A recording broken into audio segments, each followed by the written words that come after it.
ಆತ್ಮೀಯ ಬಂಧುಗಳೇ, ಶ್ರೀಮದ್ ಭಗವದ್ಗೀತೆ ತತ್ವ ವಿವೇಚನಿ ಟೀಕಾ ಅಧ್ಯಾಯ 2 ಸಾಂಖ್ಯಯೋಗ. ಇದರಿಂದ ನಾವು 72ನೇ ಶ್ಲೋಕವನ್ನು ತಿಳ್ಕೊಳ್ತಾ ಇದ್ವಿ. ಓದ ಭಾಗದಲ್ಲಿ ನಾವು ಏಷ ಬ್ರಾಹ್ಮಿ ಮತ್ತು ಸ್ಥಿತಿ ಈ ವಿಷಯದ ಬಗ್ಗೆ ತಿಳ್ಕೊಂಡ್ವಿ, ಅದರ ಅರ್ಥ ಏನು ಅಂತಂದ್ಬಿಟ್ಟು. ಈಗ ಪ್ರಶ್ನೆ ಏನು ಅಂತಂದರೆ, ಈ ಸ್ಥಿತಿಯನ್ನು ಪಡ್ಕೊಂಡಂತಹ ಯೋಗಿ ಯಾವತ್ತಿಗೂ ಕೂಡ ಮೋಹಿತನಾಗೋದಿಲ್ಲ ಅಂತ ಹೇಳಿದಾರಲ್ಲ, ಇದರ ಅರ್ಥ ಏನು ಅಂತ ಪ್ರಶ್ನೆ. ಉತ್ತರ ಏನಪ್ಪ ಅಂತಂದರೆ, ಇದರಿಂದ ಏನಾಗುತ್ತೆ, ಬ್ರಹ್ಮ ಅಂತಂದರೆ ಏನು, ಅಂದರೆ ಭಗವಂತ ಅಂದರೆ ಏನು, ಈಶ್ವರ ಅಂತಂದರೆ ಏನು, ಈ ಸಂಸಾರ ಅಂತಂದರೆ ಏನು, ಮಾಯೆ ಅಂತಂದರೆ ಏನು, ಇದರ ಪರಸ್ಪರ ಸಂಬಂಧ ಏನು, ನಾನು ಯಾರು, ಎಲ್ಲಿಂದ ಬಂದಿದ್ದೀನಿ, ನನ್ನ ಕರ್ತವ್ಯ ಏನು, ನಾನು ಏನು ಮಾಡ್ತಾ ಇದ್ದೀನಿ, ಈ ಎಲ್ಲ ವಿಷಯಗಳ ಯಥಾರ್ಥ ಜ್ಞಾನ ಇಲ್ಲದೆ ಇರೋದೇ. ಅಂದರೆ ಇದ್ರ ಬಗ್ಗೆ ನನಗೆ ಏನೂ ಗೊತ್ತಿಲ್ಲ, ಅಂದರೆ ಗೊತ್ತಿದ್ರೂ ಕೂಡ ಅದು ತಪ್ಪಾಗಿ ಅರ್ಥ ಮಾಡ್ಕೊಂಡಿರ್ತೀನಿ. ಆದರೆ ಯಥಾರ್ಥ ಅಂದರೆ ಅದು ಹೇಗಿದೆಯೋ ಹಾಗೆ ನನಗೆ ಗೊತ್ತಿರೋದಿದೆಯಲ್ಲ, ಅದನ್ನು ಜ್ಞಾನ ಅಂತ ಹೇಳ್ತಾರೆ. ಆದರೆ ಇಲ್ಲಿ ಅದರ ಬಗ್ಗೆ ನನಗೆ ಜ್ಞಾನನೇ ಇಲ್ಲ. ಯಥಾರ್ಥ ಜ್ಞಾನ ಇಲ್ಲದೆ ಇರೋದನ್ನೇ ಮೋಹ ಅಂತ ಹೇಳಿರೋದು. ಈ ಮೋಹ ಅನ್ನೋದು ಜೀವಿಗಳಿಗೆ ಅನಾದಿ ಕಾಲದಿಂದ ಇದೆ, ಇವತ್ತು ನೆನ್ನೆದಲ್ಲ. ಇದು ಅನಾದಿ ಕಾಲ, ಅದಕ್ಕೊಂದು ಸ್ಟಾರ್ಟಿಂಗ್ ಪಾಯಿಂಟ್ ಅನ್ನೋದೇ ಇಲ್ಲ, ಎಷ್ಟೋ ಕಾಲದಿಂದ ಇದೆ. ಇದರ ಕಾರಣದಿಂದ ಏನಾಗುತ್ತೆ, ಇವನು ಈ ಸಂಸಾರ ಚಕ್ರದಲ್ಲಿ ತಿರುಗ್ತಾ ಇರ್ತಾನೆ. ಆದರೆ ಯಾವಾಗ ಅಹಂಕಾರ, ಮಮತೆ, ಆಸಕ್ತಿ, ಕಾಮನೆ ಇದರಿಂದ ಎಲ್ಲ ಅವನು ರಹಿತನಾಗಿ ಮನುಷ್ಯ ಮೇಲೆ ಹೇಳಿದಾರಲ್ಲ ಈಗ ಬ್ರಾಹ್ಮಿ ಸ್ಥಿತಿ ಅಂತ, ಅಂದರೆ ಸ್ಥಿತಪ್ರಜ್ಞ ಸ್ಥಿತಿ ಅಥವಾ ಬ್ರಾಹ್ಮಿ ಸ್ಥಿತಿ ಅಂತ ಹೇಳ್ತಾರೋ, ಅಂಥ ಒಂದು ಸ್ಥಿತಿಯನ್ನು ಪಡ್ಕೊಳ್ತಾನೋ ಆಗ ಅವನ ಈ ಒಂದು ಅನಾದಿ ಸಿದ್ಧಿ ಮೋಹ ಅನ್ನೋದಿದೆಯಲ್ಲ, ಅದು ಸಮೂಲ, ಅಂದರೆ ಮೂಲದಿಂದನೇ ನಷ್ಟ ಆಗೋಗುತ್ತೆ. ಮತ್ತೆ ಅವನು ಆ ಒಂದು ಮೋಹಕ್ಕೆ ಒಳಗಾಗೋದಿಲ್ಲ. ಅಂದರೆ ಈಗ ನಾವು ಕೂಡ ಅನಾದಿ ಕಾಲದಿಂದ ಬದ್ಧ ಸ್ಥಿತಿಯಲ್ಲಿ ಇದ್ದೀವಿ. ನಾವು ಕೂಡ ಸಾಧನೆಯನ್ನು ಮಾಡಿ ಜ್ಞಾನವನ್ನು ತಿಳ್ಕೊಂಡು, ಯಾವಾಗ ನಾವು ಅಹಂಕಾರವನ್ನು, ಈಗ ನಾನು ಅನ್ನೋದು ನಮಗೆ ಗೊತ್ತಾಗ್ತಾ ಇದೆ ಅಲ್ವಾ, ನಾನು ಈ ದೇಹ ಅಂತ ತಿಳ್ಕೊಂಡಿರೋದ್ರಿಂದ ನನ್ನಲ್ಲಿ ಅಹಂಕಾರ ಇರೋದು.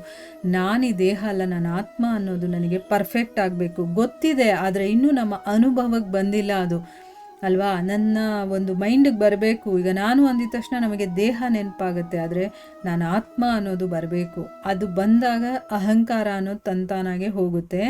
ಅಹಂಕಾರ ಹೋದ್ಮೇಲೆ ಮಮತೆ ತಂತಾನಾಗಿ ಹೋಗುತ್ತೆ, ಯಾಕಂದರೆ ನಾನು ಅನ್ನೋದೇ ಇಲ್ಲ ಅಂತಂದಮೇಲೆ ನಂದು ಅನ್ನೋದು ಕೂಡ ಬರೋದಿಲ್ಲ.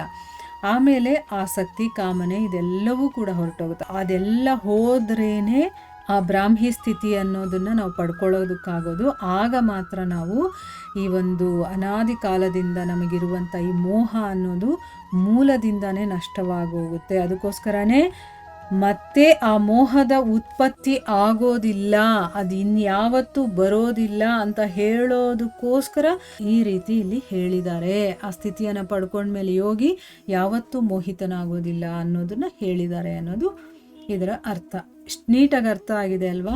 ಮುಂದಿನ ಪ್ರಶ್ನೆ ಏನಪ್ಪ ಅಂತಂದರೆ, ಅಂತ್ಯಕಾಲದಲ್ಲಿ ಕೂಡ ಈ ಸ್ಥಿತಿಯಲ್ಲಿ ಸ್ಥಿತನಾಗಿ ಯೋಗಿ ಬ್ರಹ್ಮಾನಂದವನ್ನು ಪಡ್ಕೊಳ್ತಾನೆ ಅಂತ ಹೇಳ್ತಾ ಇದ್ದಾರಲ್ಲ, ಅದರ ಅರ್ಥ ಏನು ಅಂತ ಪ್ರಶ್ನೆ. ಇಲ್ಲಿ ಉತ್ತರ ಏನು ಅಂತಂದರೆ, ಈ ಮಾತಿನಿಂದ ಈ ರೀತಿ ಹೇಳ್ತಾ ಇರೋದು ಯಾಕೆ ಅಂತಂದರೆ, ಯಾವ ಮನುಷ್ಯ ಜೀವಿತ ಕಾಲದಲ್ಲಿ ಈ ಸ್ಥಿತಿಯನ್ನು ಪಡ್ಕೊಳ್ತಾನೋ ಅವನ ವಿಷಯದಲ್ಲಿ ಹೇಳೋದಾದರೂ ಏನಿದೆ ಅಂದರೆ, ಅವನು ಬ್ರಹ್ಮಾನಂದವನ್ನು ಪಡೆದಂತಹ ಜೀವನ್ ಮುಕ್ತಾನೇ ಆಗಿದ್ದಾನೆ.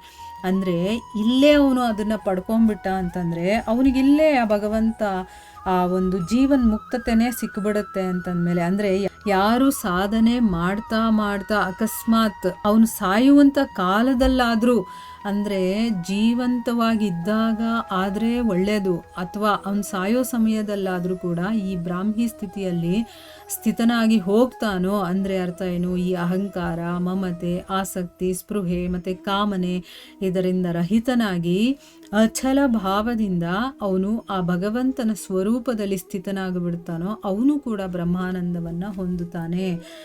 ಅಂದರೆ ನಾವು ಬದುಕಿರಬೇಕಾದ್ರೇ ಆ ಒಂದು ಸಾಧನೆ ಮಾಡ್ತಾ ಇರಬೇಕಾದ್ರೆ ಅದು ನಮಗೆ ಸಿಕ್ಕಿದ್ರೂ ಪರವಾಗಿಲ್ಲ, ಆ ಒಂದು ಸ್ಥಿತಿ ನಮಗೆ ಬಂದರೂ ಪರವಾಗಿಲ್ಲ, ಅಥವಾ ನಾವು ಮರಣ ಕಾಲದಲ್ಲಿರ್ತೀವಿ ಅವಾಗೇನೋ ಒಂದು ಜ್ಞಾನೋದಯ ಆಗಿ ಸಡನ್ನಾಗಿ ನಮಗೆ ಆ ಸ್ಥಿತಿ ಬಂತು ಅಂತ ಇಟ್ಕೊಳ್ಳಿ. ಅಂದರೆ ಈ ಒಂದು ವಿಕಾರಗಳೇನಿದೆಯೋ ಅಹಂಕಾರ, ಮಮತೆ, ಆಸಕ್ತಿ, ಸ್ಪೃಹೆ, ಕಾಮನೆ ಇದ್ಯಾವುದೂ ಇಲ್ಲ ಅಂತ ಅನ್ನಿಸ್ಬಿಡುತ್ತೋ ಆಗಲೂ ಕೂಡ ಅವನು ಬ್ರಹ್ಮಾನಂದವನ್ನು ಹೊಂದುತ್ತಾನೆ ಅಂತಂದ್ಬಿಟ್ಟು ಇಲ್ಲಿ ಹೇಳ್ತಾ ಇದ್ದಾರೆ.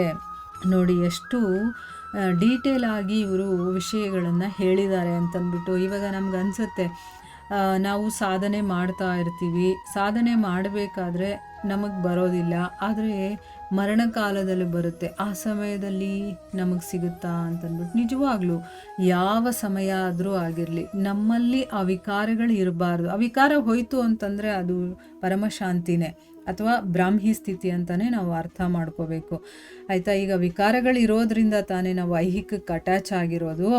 ಸೊ ಈ ದೇಹಕ್ಕೆ ಅಟ್ಯಾಚ್ ಆಗಿರ್ತೀವಿ, ದೇಹದಕ್ಕೆ ಸಂಬಂಧಪಟ್ಟವ್ರಿಗೆ ಅಟ್ಯಾಚ್ ಆಗಿರ್ತೀವಿ, ಮತ್ತು ಈ ಪ್ರಪಂಚವನ್ನು ಬಿಟ್ಟು ಹೋಗಬೇಕು ಅಂತಂದರೆ ನಮಗಾಗಲ್ಲ. ಯಾಕಂದರೆ ನಮಗೆ ಆ ವಸ್ತುಗಳು, ಆ ವ್ಯಕ್ತಿಗಳಲ್ಲಿ ಆಸಕ್ತಿ, ಮಮತೆ ಇದೆಲ್ಲ ಇರೋದ್ರಿಂದ, ಕಾಮನೆಗಳಿರೋದ್ರಿಂದ ನಮಗೆ ಬಿಡೋದಕ್ಕಾಗೋದಿಲ್ಲ.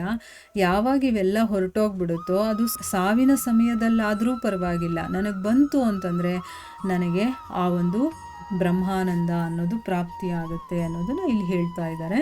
ಮುಂದಿನ ಪ್ರಶ್ನೆಯನ್ನು ನಾವು ಮುಂದಿನ ಭಾಗದಲ್ಲಿ ತಿಳ್ಕೊಳ್ಳೋಣ. ಹರೇ ಕೃಷ್ಣ.